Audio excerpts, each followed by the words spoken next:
So are we ready? This is Jay. This is A. And this is Moxicated. Where we drop the booze and walk through the reality of life alcohol-free. So grab your favorite mock, get ready to laugh, and let's get Moxicated.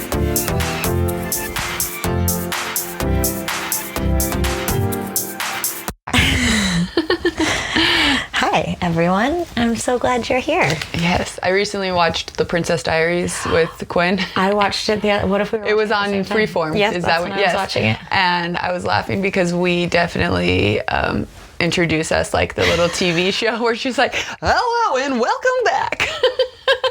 It really reminded me of us because it is so accurate. Yeah, no, and I've always wondered. We're only Moskowitz.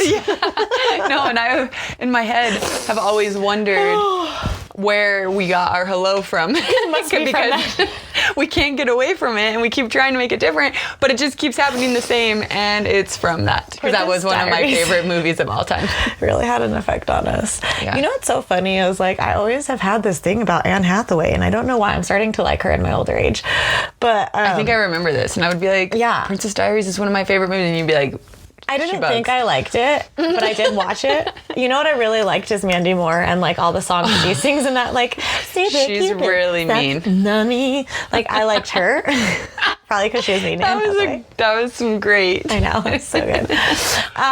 But now that I watch it as an adult, first of all, I'm like, what's wrong with me? This is so empowering. Yeah. And I loved this movie, and I probably was just... Mia Thermopolis. Yeah, I probably was just hiding my true feelings to be cool. Yeah, no, that was one of my top. I had it on VHS. I think I got it for my birthday. Like, so good. Yes. Anyways, it's summer today. Yeah. Today is summer. Today. No, our children are out of school. What does that mean for us? Do you have any big plans for summer? We have, well, the family has one trip planned. I have at least 3. Dang, that's exciting. That's so cool. 3 adult trips. One is by myself. I know, that's crazy. But we do have plans as the family. I feel like last summer I was like, no plans, no expectations. I don't know what was going on in our life that made me feel like that. But this summer I made a list, but it's not a bucket list. It's a visions for summer list. I like that. Okay, and this is all I have on so far, so don't judge. Minimalize the toys in the kids' rooms. Yes, I'm on there. They gotta get out of I would like here. to do that. Get on a schedule. Ooh. And when I say get on a schedule, I don't mean like we're not that crazy in this household, but I just mean like Mondays we'll go to the library, Tuesdays we'll go to the swimming pool. Like we need to have some sort of routine like that. Yes. And we need to incorporate, like the kids always ask about the library. They love the library dearly, so we'll have to incorporate that in there. Explore more. We explore a lot. We kind of like stick to what we know, family, and I think that it does us all good to explore. You should go to a new place once a week. Oh, that's a good one. Maybe I'll add that slash. Yeah. You know, I'm a slasher in my notes. Potty train Silas. Oh, there you go. That's a big one.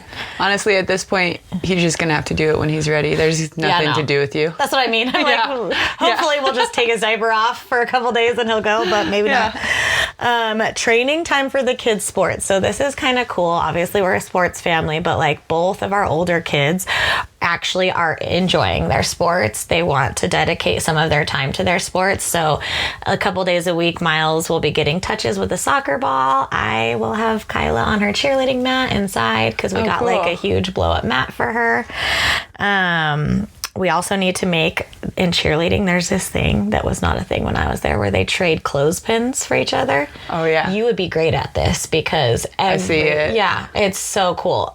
We forgot like 2 of the competitions to even make them.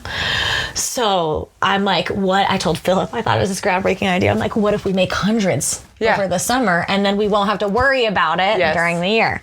That's a great idea. And then that led me to our last one. We have a lot of arts and crafts boxes in this house that haven't been done. To do them. Yes. Yeah, I'm like, do every single arts and crafts box that is in this house. Yes, I love that. Yeah. I love that a lot. That's it. And then go to Disneyland for Miles' birthday at the end. Yes, that's going to be the best. So exciting. So what's yours? What are you doing? I don't really have a list like that, but that's very similar to what we already do. Because every summer I do put together a weekly routine, is what I call it. Like we have a day that we like have fun with friends, like a get together like at a park. Day. Yes, love. And then a day that we go outside, which means either like go down to the river for even like an hour and just walk, throw rocks, do something like that. That's something we've never done. Yeah. See, and there's so many good spots for you to be able to go park and just throw rocks. And that, like, we're not wearing hiking shoes. Sometimes we wear flip-flops, you know? It's like, we are not like trying to get like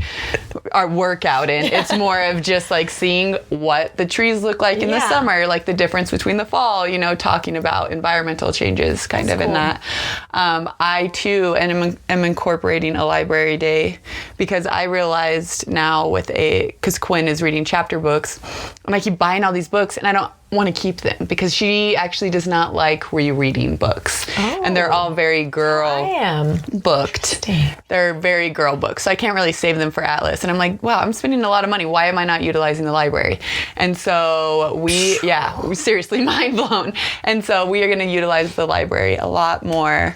But yeah, and then one day will be a work day for me where we either go to the grocery store or I edit for hours. And then kind of like how you're doing like a sports training, we're doing an academic every day for an hour, like 20 to 30 minutes reading, 15 minutes writing. That's so good. You know, because that's just, because the kids are only doing one camp this summer, which usually I try to sign up for a couple more, but they all fill up so fast, and it was in a time when I was busy, and it seemed too stressful for me to plan the summer. In April or March. It's like March, and I'm like, I can't even focus on next week. I cannot plan my whole summer around this right now. For real. But and then our bucket list is more like go to the zoo, like random things. But the zoo is changing. It's just it's changed a lot. It's changed a lot. Still has some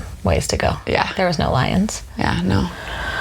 Anyway, sorry to go off topic there at the beginning of the lions, but we looked the whole zoo for the lions. We never found them.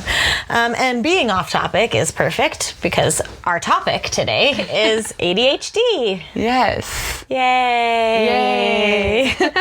I think ADHD is a really important topic because obviously as the collective is becoming more aware of mental health, mental disorders, how they affect everybody, how they affect themselves, like it's just natural that people are starting to talk about ADHD more. ADHD is also something that is commonly undiagnosed for women in particular at a young age. And so I think that there are a lot of people now in our 30s or 20s or 40s, whenever it may be, that are discovering like, hey, maybe this was something that has been affecting me, or maybe this is something that's affecting my child, and maybe this is something that I want to learn about. Because when we were younger, ADHD, like all I can really think about it was still ADD. Yeah. And all I can think of like is like Ritalin, ADD, like kids like, and like we didn't really know much about it. I don't think like even us as kids, like if our peers had it, like we didn't really know much. There wasn't a lot of talk about it. It usually in my experience was a boy that had it. That couldn't sit still and was like aggressive almost. Totally. And that was kind of like what we thought it was. Yeah. And then I know that when we were younger, there was like that huge wave of like over medicating kids, and parents were like, oh my God, we're medicating too much. And then now that we're all 30 and there's so many undiagnosed people, we're like, maybe we weren't medicating enough. I don't know. But I think that all that to say is that's why this is an important topic, and something that I think a lot of people are researching into. So it was ADD first, but it was changed to ADHD, which stands for Attention Deficit / Hyperactivity Disorder. A couple definitions. The first one says it's a chronic condition, including attention difficulty, hyperactivity, and impulsiveness. It often begins in childhood, can persist into adulthood. And treatments include medication and talk therapy. That was just kind of like a simple. This one came from the ADD I don't know why. Maybe they bought that domain and never wanted to change it, but that's still a domain, like ADD.org. It came from their actual website. So this says, attention deficit hyperactivity disorder is a neurodevelopmental disorder. It is one of the most common disorders of this kind diagnosed in children. ADHD often carries over into adulthood. It is a highly genetic, brain-based syndrome that has to do with the regulation of a particular set of brain functions and related behaviors. These brain operations are collectively referred to as executive functioning skills and include important functions such as attention, concentration, memory, motivation and effort, learning from mistakes, impulsivity, hyperactivity, organization, and social skills. So much more than a child that is not being able to sit. Yeah. There are various contributing factors that play a role in these challenges, including chemical and structural differences in the brain, as well as genetics. Wow. So those are three things that a person that's entering into this world has absolutely no control over. You have no control over your chemical differences in your brain, your structural differences in your brain, and you have no control over your genetics. This is just kind of what's handed to you. Yeah. There are 3 types of ADHD, which is, I think, newer information. I think for me, too, who has been looking into stuff like this. The first one is inattentive ADHD, and individuals with this type find it difficult to plan or complete a task, follow directions, follow instructions. They can get easily distracted, forget the specifics of a daily routine, and inattentive type is kind of what they referred to as ADD. Oh, okay. So ADD was more of a specific type of ADHD, which is what we saw.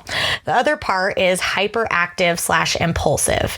Individuals with this type of ADHD tend to talk a lot, often interrupting others, unable to wait their turn, or speaking at inappropriate times. People with hyperactive impulsive ADHD will also fidget, grab things, have a difficulty sitting for long periods, watching a movie.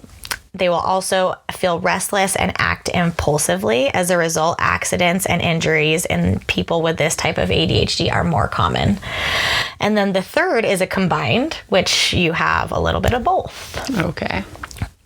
Equally. So typically when we're talking about ADHD, it's diagnosed in children. And so when you go to look up a lot of ADHD stuff, that's what it's focusing on. I think that maybe as our world has progressed, that is happening more. I want to think that children are getting accurately diagnosed now. And so that's why there's a lot of information on it. But I did have to specifically put in adults so many times in the search, because all of the information that comes up is for childhood. Here's just some facts about ADHD.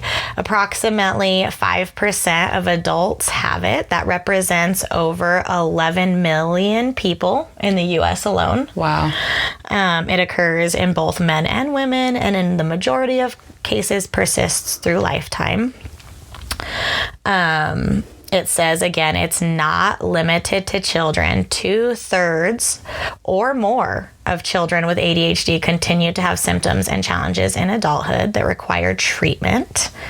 It occurs in both men and women, but initially research was only focused on studying hyperactive school-aged boys. Wow.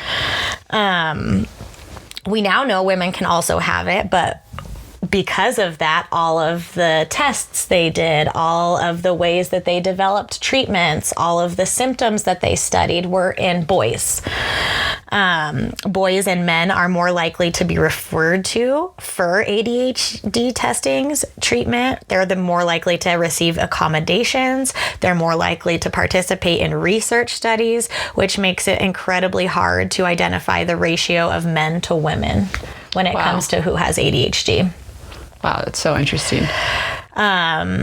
They have suggested before that ADHD was more prevalent in men, but now they're backing up on that. They're saying that women are constantly underdiagnosed, undertreated, and those who do not demonstrate hyperactivity completely go unnoticed for the most part. ADHD is the top mental or developmental condition among children in the U.S. Wow. Kids under the age of 18 who have ADHD outnumber those who've been diagnosed with an autism spectrum disorder by almost 4 to 1. Whoa. The average age of diagnosis is 7. 3 in 10 children will continue to have symptoms that last into adulthood. It can get milder or change as kids grow. Hyperactivity may ease as they get older, but the things that young adults have to struggle with due to their ADHD, depression, mood disorders, substance abuse problems, can make that harder. Boys are 15%. Girls, 8% diagnosed. So boys are obviously more likely to be diagnosed. Black and white children were more often diagnosed than Asian children. So black and white children, 12%, Asian children, 4%, American Indian, Alaska Native children, 10%, were also more diagnosed. So it's almost like, the performance and the way that you mask, I feel like, plays such a big role in diagnosis. 6% of Native Hawaiian and Pacific Islander children were diagnosed with ADHD. Non-Hispanic children, 12%. Hispanic children, 10%.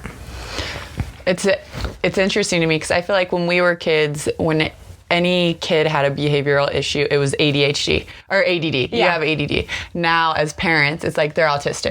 They have autism. They're you know, and they're on it's the like, spectrum. Yeah, they're on the spectrum. They're on the spectrum. Yes. And it's just so interesting how society can just shift into that and be like, oh, okay, you know, completely forget about ADD and ADHD, and just now it's a whole new different thing. Yeah. Well, and the thing too is we'll start to get into it is a lot of these neurodivergent disorders like layer on top of each other, so they present the same. You might have both, you might have a mixture of them, but the symptoms are all kind of showing up the same, and that's why it can be even harder for a diagnosis, like a true diagnosis. A child with ADHD has a 1 in 4 chance of having a parent who also has it. This is a sad fact study. This is just kind of the last fact I found, but studies have found that employees with ADHD are 60% more likely to get fired. It like hurts my heart. Yeah. It's like, you know, because that's your brain doing something that is you can't control, like I've stated before, but it's making you 60% more to be not just like let go of a job, not just, you know, quit your job, get fired. Yeah. No, and which I feel like is traumatizing. I think that's traumatizing, but I think also too, it's more of a boss misunderstanding the person. Oh, yes. Because a lot of like the ADHD, the things that I read, it's like having trouble staying on task, you know, like you really have to have someone that understands. Yeah. And so if somebody doesn't understand that you have this, then they aren't going to understand why you're off task, why you're moving on to the next thing before you're finished with the first thing. When honestly, this is not to get too far off subject, but I think that in the last couple of years, Instagram and like Reels have really like brought ADHD back up into like the forefront, because there's a couple influencers who have been diagnosed and you're like, gosh, I do that exact same thing, you know, but it almost... And it can be dangerous. Yeah, it almost oversaturated where now everyone's like, well, no, I do have that, because when I'm on the way to change the laundry, I stop and I do change the trash can, you know, and different things like that. From a mom perspective, I think that in the last couple of years has been like pushed forward for and I'm a lot really of glad, people. Yeah, I'm glad that you're bringing this up, because I think that there is a fine line between we all have ADHD and like we all have ADHD, because I think on some fine line, like there are a lot of people that are undiagnosed that really, really need to be diagnosed with ADHD to understand themselves and understand their brain. And on the flip hand of that, there is this influx of information that you're talking about. And just because you relate to 1, 2, 3 of the things does not mean you have ADHD. But my soapbox about that is like, if you think you do, go get help. Go get tested, because Definitely. to just sit here and wonder, you know, like, could that be me? Is that me? That's more of a mind game than just figuring it out yourself. You know, if like you really think you have this, go. Yeah. But I hear a lot of people are like, oh, we all have ADHD. And sometimes that can be dangerous also, because there are people who really require treatment. Yes, no, totally.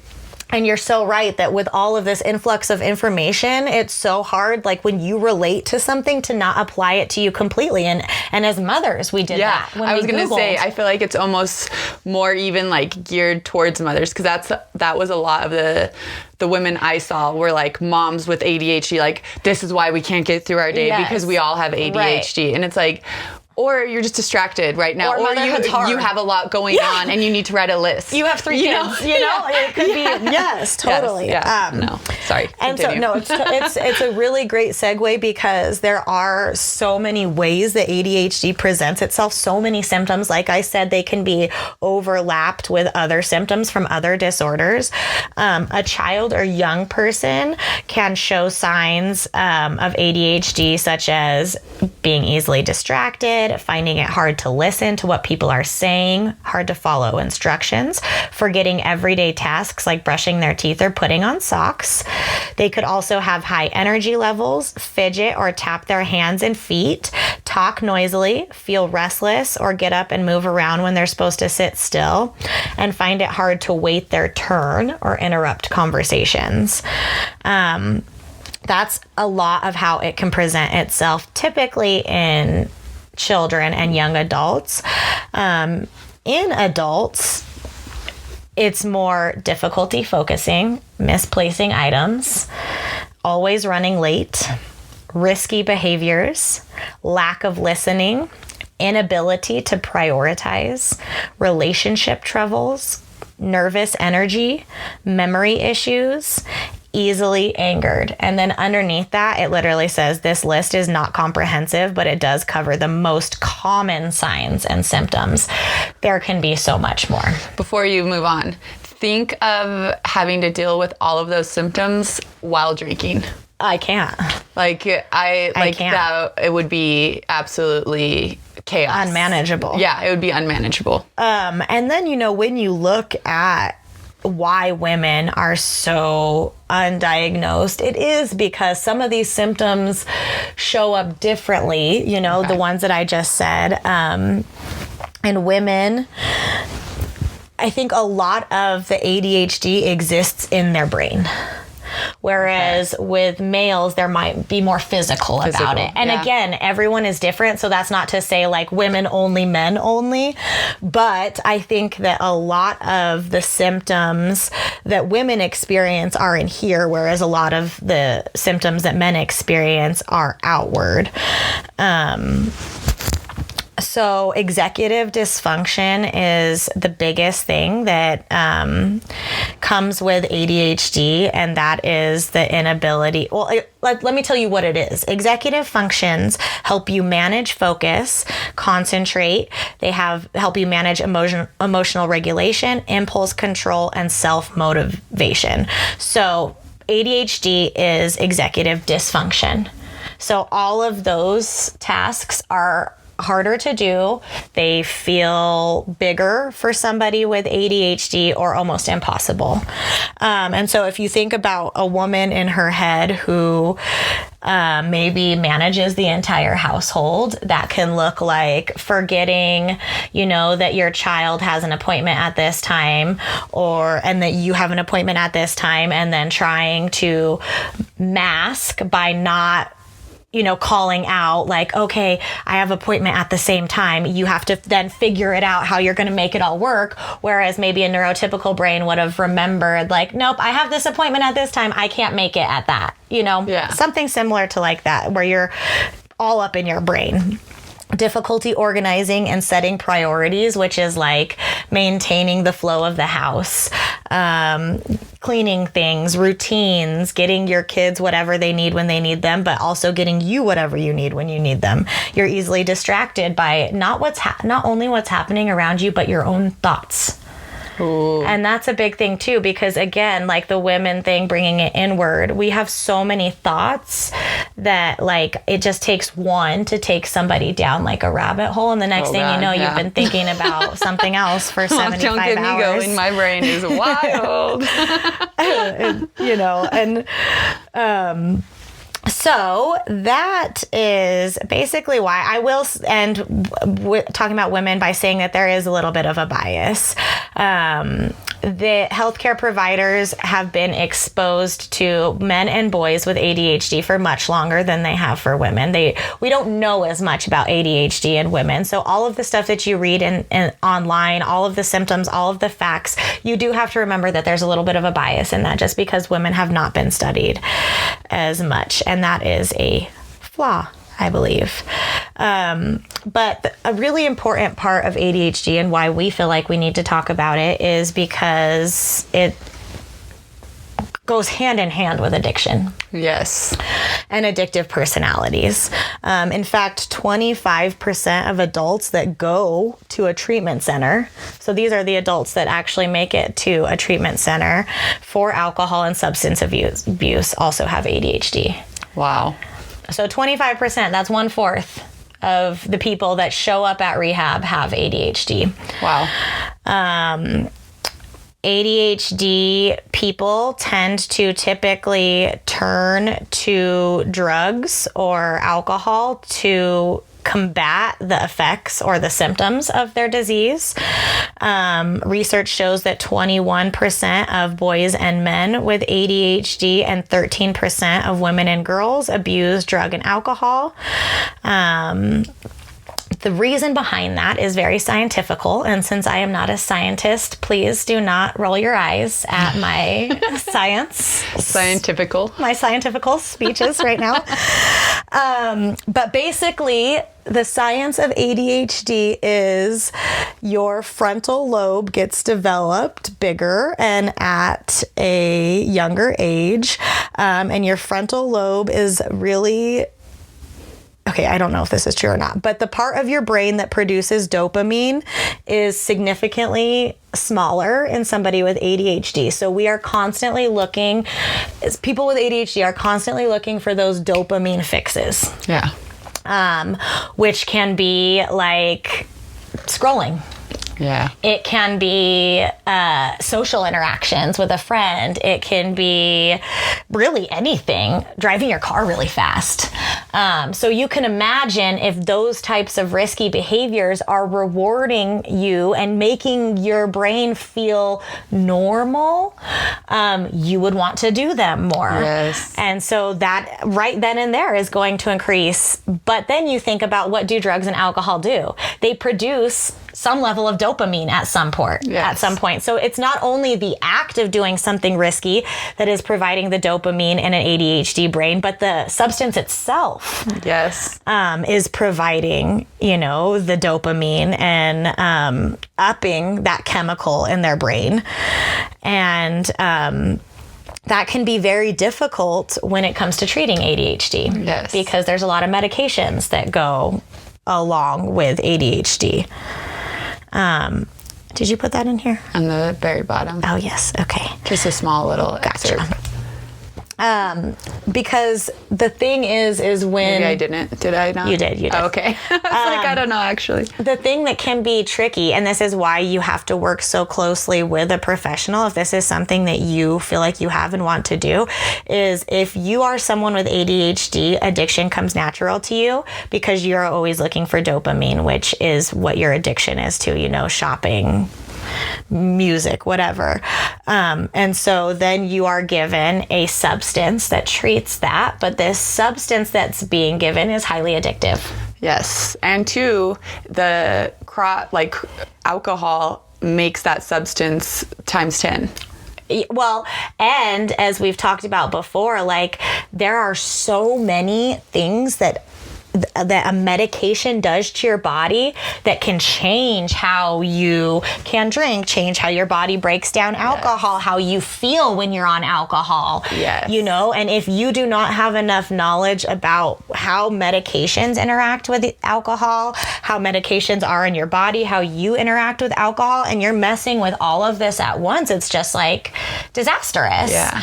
And can lead to more risky behavior, more addictive behavior. You know, like you can sign all of the things that you want about how you're managing your medication, but this can be something that makes it harder. And I think that that's why there are two ways to manage ADHD. One is medication, and one of them is basically just learn techniques to help your life out. And if you are someone that has struggled with substance abuse and you feel like you have ADHD and you're like, I'll never be able to get help because I don't want to go on Adderall, there are other options for you.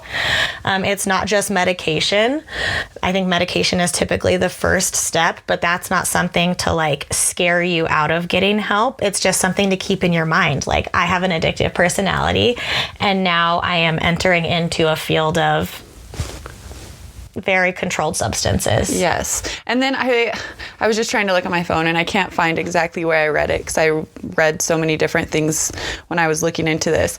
But what I had read was that Adderall being the medication, when people are drinking, they don't feel as impaired. And so then they drink more trying to get impaired, or like that feeling of being buzzed. Yeah. But actually their body, the chemicals, the way that they react together do not really allow them to get drunk, to have that euphoric. It's a different kind of buzz. And then it was saying too that people with medically ADHD taking the medication, just drinking more, are more prone to get alcohol poisoning and all of that because they're trying to reach that drunk level that they used to reach, but it's a different feeling because the chemicals are different in your brain. Well, and the whole time you're talking too, because like in my life, I did a lot of drugs. Statute of limitations has ran out. But I never tried, like, I always stayed away from pills because I knew how addictive my personality was, because I knew how addicted I was to alcohol already, and all the other things in my life. Like, I really tried hard to stay away from pills, but thinking of that, think about how many people snort, take, swallow Adderall for funsies. Yeah. And two, I've been with a lot of people who, once they enter the sloppy stage of the drunk night, all they're looking for is Adderall or something like that to bring them back. Well, and it's funny because like if this situation is where you were and you had undiagnosed ADHD, that is going to affect you completely different than it's going to affect your friend next to you that's snorting the same line because their brain is different. And like you have an ADHD brain, but you didn't know it. Your friend next to you doesn't have an ADHD brain, and obviously you think that that's the case for both of you, and you are abusing this prescription drug. It is going to affect you completely differently, and you're not even going to know because you're undiagnosed ADHD, and that can be scary. That can again, you're wading in water that is murky, that is dangerous for you, and it can be very scary. And I am very passionate about this because I was diagnosed with ADHD last week as a 36-year-old woman. And it has been kind of a long time coming.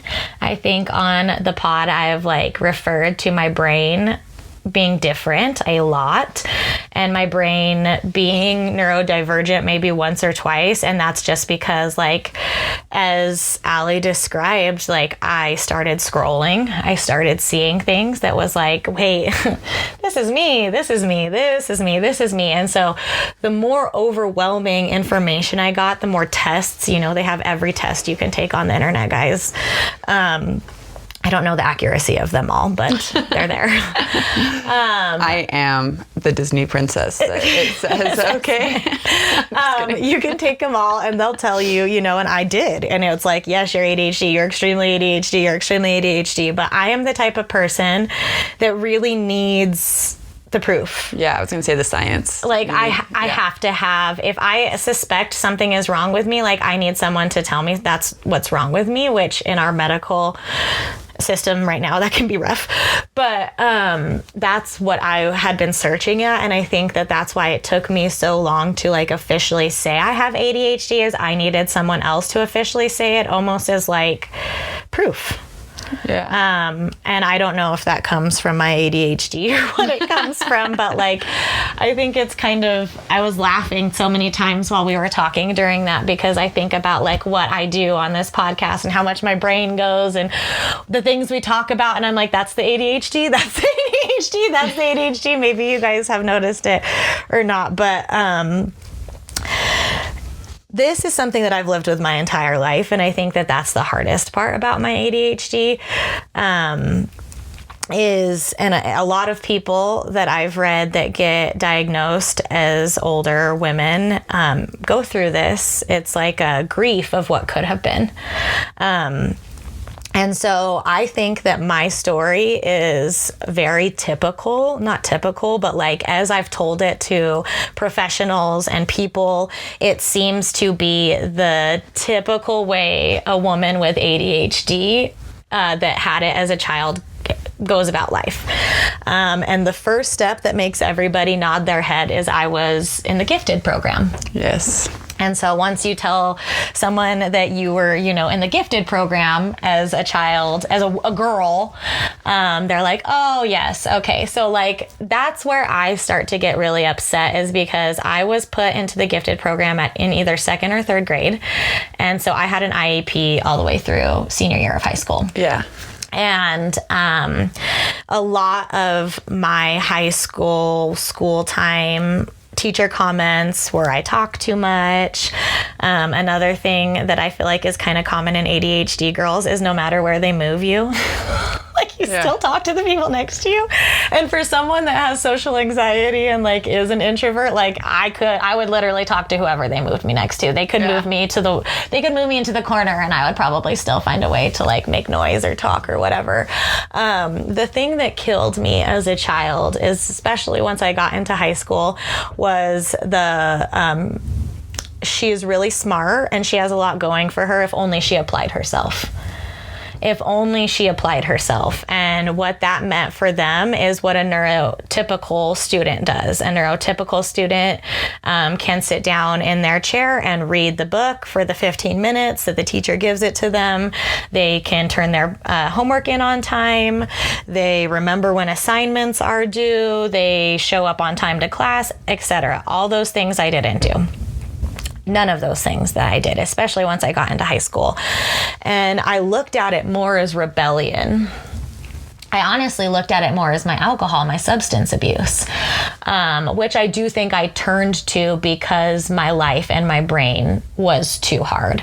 The biggest sign I have is emotional dysregulation. I can't regulate my emotions. I'm getting better at it. But as a child, I could not regulate my emotions, and I didn't even know anything was wrong with that. Like, I didn't understand that that's what was happening to me. And when you are like that, you get labeled every name in the book. I was crazy. I'm emotional. I'm sensitive.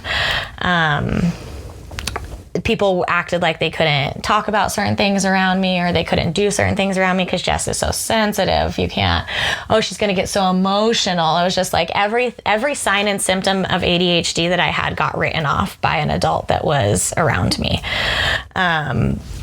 And to, some of the adults in my life's, defense, like they didn't know a lot about this in girls. They had no idea that that's what was happening in girls. And now we do.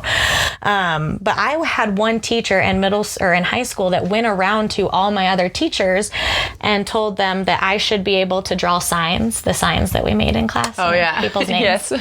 I should be able to draw signs while they're teaching their, lesson, because I will actually be listening to them more if they let me color. Because there was two teachers that wouldn't let me color in their class, and I'm like, why did not anyone say, do you think this girl has ADHD? Do you think maybe we need to look into her brain?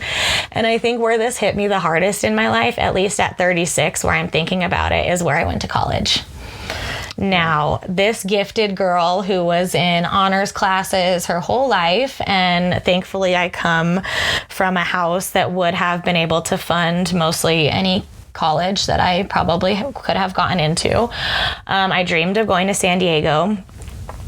Like I said, I was in honors, and we went to San Diego State University, my entire family.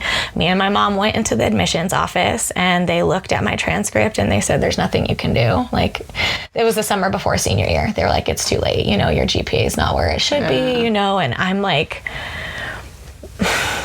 I just didn't have the help that I needed, you know? And I'm like, where could I have gone? What would my college have been like? You know, and because all of these things kept happening, I would drink. Then after that San Diego trip, it was like, cool, I'm not meant to be educational. I'm not meant to like be successful. I'm the party girl. Even more, I'm the party girl. So I'm just going to go back to New Mexico. I'm going to freaking party. I'm going to go to UNM. I'm not going to have high hopes. I'm not going to have high aspirations of, you know, living in New York or all these things that my little heart wanted, because I couldn't do what they were asking me to do and nobody was helping me. And so then when we got into college, you know, like, I think it was not a point of contention between us, but just, it was so unfair that you had to study so much and that I didn't. I know. I was going to be like, well, UNM was very hard for me. Yeah, no. And it was, I think that like, and Allie not understanding my brain, because I didn't understanding my brain, like being a friend was like, she literally never has to fucking study. Yeah, no, she didn't. Like, we would be in the exact same classes, and I would have to stay up all night studying, and Jess would just be chilling like at my house too while I'm studying for the same class. Class, and then she would get a higher score, and I would be like, what is wrong with me? Like, how can this chick not study, not even listen, not care, not do anything, and then still get a higher grade when I just worked my ass off to get that B? Yeah. Well, you know? And the thing that, you know, because we did have astronomy, which was probably the easiest class in the world, and I failed and you didn't. That was hard. That's only because I went to class. Well, and so that's what I was going to say, you know, is like the other symptoms of ADHD really, like, you know, that's why I was in the gifted program, right? Because that is a superpower of ADHD. Yeah. And that is, you know, like the kickback we get for having, you know, really hard to work with brains is like, we do get these bursts of amazingness that we can't even describe where this comes from. But the rest of the time, it's awful. So did I show up to class? No. Did I raise my hand in class? No. Did I participate? No. Did I care? No. But if I was gonna fail, my freaking brain switched the fuck on. I did everything I fucking need to do, and I passed that class. But the saying went, and I held it, and it made me feel better about myself, is C's get degrees. I don't even know how many times I got an A in college, but it couldn't have been that often. I only got C's, and, you know, up until getting diagnosed with ADHD, I would wonder why I had these reoccurring dreams always in college, that I showed up on the last day of the whole semester and I didn't fucking do anything that entire semester, and like my life depended on me graduating. And now I'm like, oh my God, that's like my brain replaying like the scenarios that I could have potentially put myself in over and over. And my brain switched from like in high school thinking I was just a procrastinator to like trying to empower myself in college and being like, this is my superhero power. This is how I do it. But that was not without shame and guilt. Yeah. I've been riddled with shame and guilt about not being able to do things the way that everyone else does them my entire life. My entire life, I have seen how neurotypical people act and thought, why can't I do that? And I never knew that it was because my brain just can't, because my brain is different, because of all of these other factors. I thought I was lazy. I thought I was stupid. I thought I was worthless. And, you know, when I drank, like, listen to all the shame and guilt that comes with just this life that I lived for 35 years. And then you put the shame and guilt of drinking on top of that. Drinking out of control. Like, the way that these two monsters in my life, like, ruled my life for so long. It makes me so sad. So this is going to bring us to our next part. How to support a person with ADHD. No, I'm not there yet. Because the way that it showed up in my life is so different than the list that I just read to you. So I'm going to read you. This was not for this episode. This is my notes for my... I don't know. I didn't see these in there. That's why I thought we're going to the next one. We were moving on to the next. This is what I wrote down for my psych doctor. These are all of the symptoms that I have. My first symptom is I was gifted as a child. That's a symptom. Obviously, emotional dysregulation. My third and very, very important symptom that we have literally not talked about once, I have horrible nutrition. The way that I feed my body, the way that I feed myself is so different than neurotypical people. No meal plans work for us. No meal plans work for us. No meal prepping. Telling a neurodivergent brain to meal prep on a Sunday, that's not something that we're capable of doing. We need something that we can microwave. We need something that when we are hungry, we need to be able to eat it right then and there. Yeah. Putting ingredients together can be hard for someone with ADHD for so many different reasons. If you have an interlapping neurodivergent, the textures, the smells, the tastes, all of this stuff can go into you preparing your food. Honestly, the only food that I prepare regularly for my children is their lunch and their breakfast, and it's for my children. Dad covers all the dinners, and I don't feed myself. But it's like all of my task to go in feeding my children, right? And it's really cool as a mom how you're able to kind of like get that together, but you still don't feed yourself. Brain fog, which is like too many thoughts at the same time. They're all on top of each other, which leads to you being overstimulated. Inability to escape thoughts. I have all the tools, resources, and knowledge on mindfulness, but nothing helps. I can't escape certain thoughts. Ignoring things until the last minute and beyond. Appointments, forms, confirmations, phone calls, emails, returning texts. The need to retreat. I can drink coffee at all hours of the day. Obsessive about something for weeks and then move on, whether it's music, food, a hobby, something I'm wearing, a TV show. Never been able to do normal task well, clean, laundry, study, task plan, time manage. Sometimes you don't want to do anything. When you are in hyper focus and someone interrupts you, the ADHD rage, because that's a thing, there's rage that comes with ADHD, is crazy. So if you're focusing on something, that's when you're hyper focusing in and someone comes in to try and ask you a question. It can be the most enraging thing as someone with ADHD. Having to have extreme motivation or a random burst of energy and able to get things done. Can't escape my phone. To escape the overstimulation. So a lot of the ADHD people, they want to retreat. So where do they go? Their phone, and all the scrolling is doing is reactivating this like dopamine thing. So you're not retreating. My therapist actually told me that she feels like TikTok and Reels are increasing the ADHD that adults feel in their brain, because it does give that dopamine fix.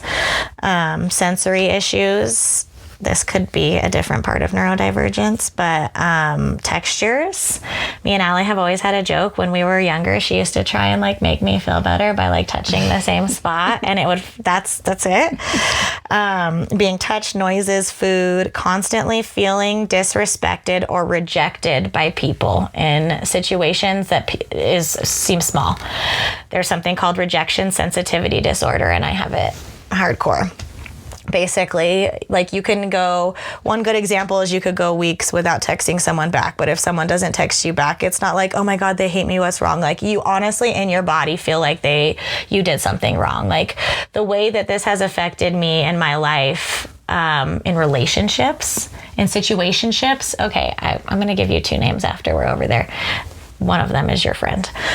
There's 2 situationships in my life where I obsessed over this person, okay? And I was like we had never even made out, but I'm like waiting for them to text me back, and like they're not texting me back, and it's the crazy, like the way that you feel. First of all, that's your hyperfixation. Like I would get hyperfixated on a person that I didn't even really like that much. And then when they wouldn't text me back, the rejection sensitivity would send me into a fucking spiral. And what would I do? I would go drink. Road rage. That's bad. Another thing that I thought. Sorry that I laughed. Okay. No, it's true. Yeah, no, you can laugh at this because this is who I am, you know, and it's like, God, that makes sense. Like, and as my best friend who has loved me my whole life, you are allowed to laugh because you're like, okay. Something I saw the other day is like, an ADHD person completes the task before it's already completed. So if you're slow walking in front of me, like you're messing with everything because I've already completed this task and the amount of time it's taking me to get there, you're messing with. And I was like, oh my God, that's how I am when I drive. That is how I am when I drive. I have a task. I know when I need to be there. I know how to get there. And if people get in my way, it's like rage. Okay. I have long-term memory, but I forget or lose something daily. I have a hard time with eye contact when I'm speaking, and sometimes when I'm listening. If I really intently want to listen the most, I have to look away. Yeah. And that can be hard for people that don't know someone who has ADHD. Yeah. They're like, why is this person not listening to me? Yeah, or looking talking to me. To you. I say that to my kids all the time. All the time. I spill coffee daily. And I don't know how this, I think it's because I'm moving so fast, but I don't think you guys understand how much I spill coffee. I spill coffee every day, multiple times a day. And you would think that this is a thing that you're like, haven't you gotten that under control? And it's like, no, I have ADHD. I think I'm just going to spill coffee every single day for the rest of my life. I don't know. I don't think there's a solution for that. I'm very, very, very sensitive. And for a long time, I hated when people called me sensitive because I'm so sensitive. I was like, no, I'm not. But I'm not sensitive. I am probably one of the most sensitive people that you will ever meet. I just don't always show you what hurts my feelings. But when things hurt my feelings, you guys, it's like to the core. It hurts. I'm always very hard on myself. I ruminate and repeat things in my head over and over and over again. Even things that happened a long time ago. I think about doing things all day, every day, but I never do them. Anything from make an appointment, buy someone's birthday present, text someone back, or even a much more grandiose idea. I think about it all the time, but I never do it. And as a child, I was highly sensitive to rejection, never could remember where my stuff was. I did not have the ability to keep my room clean. I had a very overactive imagination, and my emotions were very irregular. And so that's my not complete, but good, all of those things were happening to me, not just one of those things, not just two of those things, and then so much more. And that's what pushed me to go to my first psych appointment. And those can be kind of scary, guys. So if that's something where you're headed, reach out to me. I will share my experiences with you. I am diagnosed ADHD now. I am on slow release Adderall. So that's Adderall that there's immediate release and there's slower release. Immediate release only lasts up to 4 to 5 hours. Slow release takes time and it can last up to 7 hours.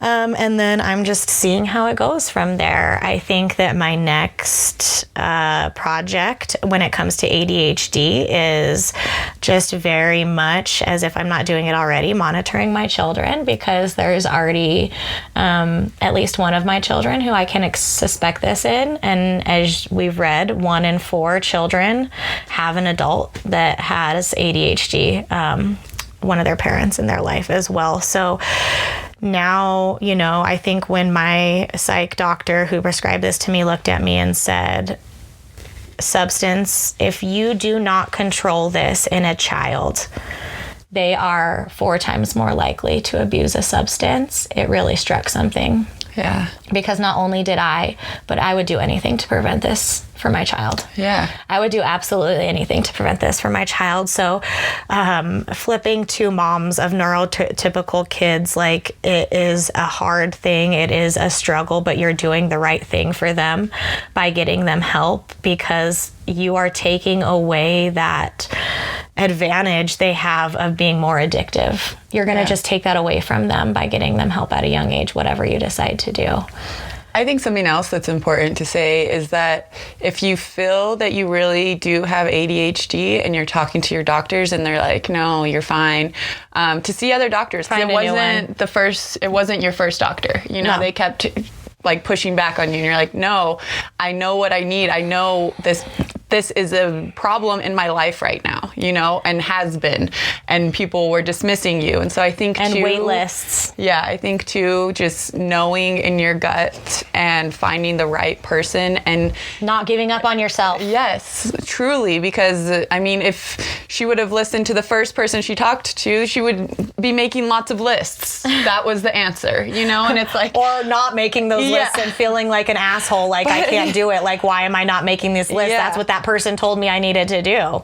But yeah, so I think that is a big thing too. Just like in all of our sobriety, it's like sticking to your gut. You know yourself, and you know, and everyone has a different path too. You know, everyone's sobriety is different, just like every body is different. Just like every brain is different. Yes, and so I think just staying true to yourself, listening to yourself is a huge, huge component in all of this, advocating. But okay, real quick, before she wants to say this, because I really think that there was a turning point in our friendship that happened recently in this year, where I think Allie started to be like, oh, this is how Jess's brain works.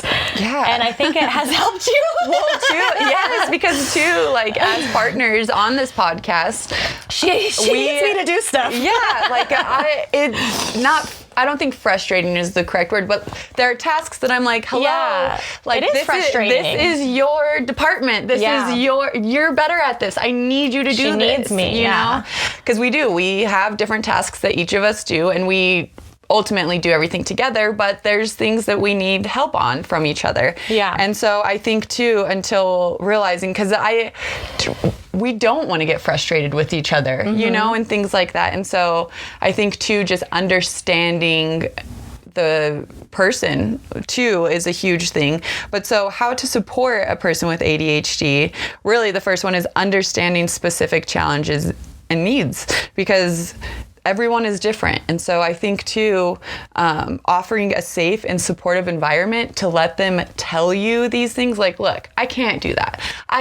This is so overwhelming when you do this to me. I'm never going to get this done. Because Jess and I's brain are 100% different. Yeah. Like, they truly are. That's why we make such a good team. Yes. We got it all covered. Yes. But also just empathy, patience, like understanding is, I think, the biggest thing to take away is just to be kind and patient, and to learn what the person who you're dealing with ADHD, what their huge symptoms are, or what is the hardest things in their lives.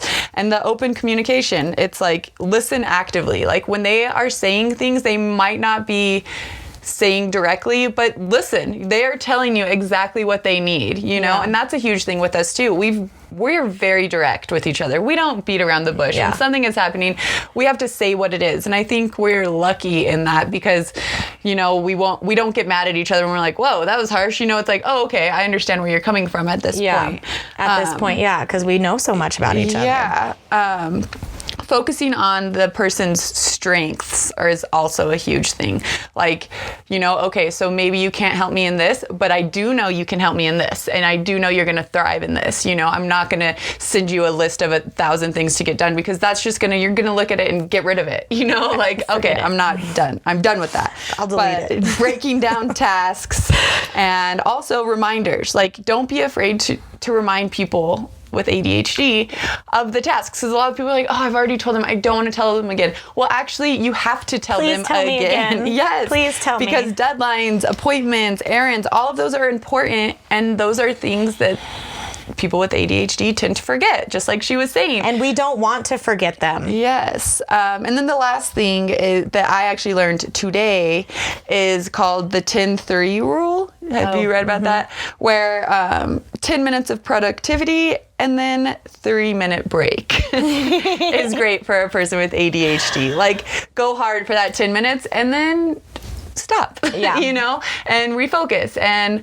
But yeah, I think that there's so much misunderstanding in it all. And it's like, there is just slowing down, showing empathy and patience, and trying to understand where they're coming from will help you so much in your relationship with a person with ADHD, whether it's intimate, a friendship, any of those. Yeah, a family member. Family member. It's just important to slow down and offer a safe space for the open communication. Yeah. And the ADHD person has to be willing to like say this, because I think I was really scared to like say certain things, because especially if you've been undiagnosed your whole life, you've been masking your whole life.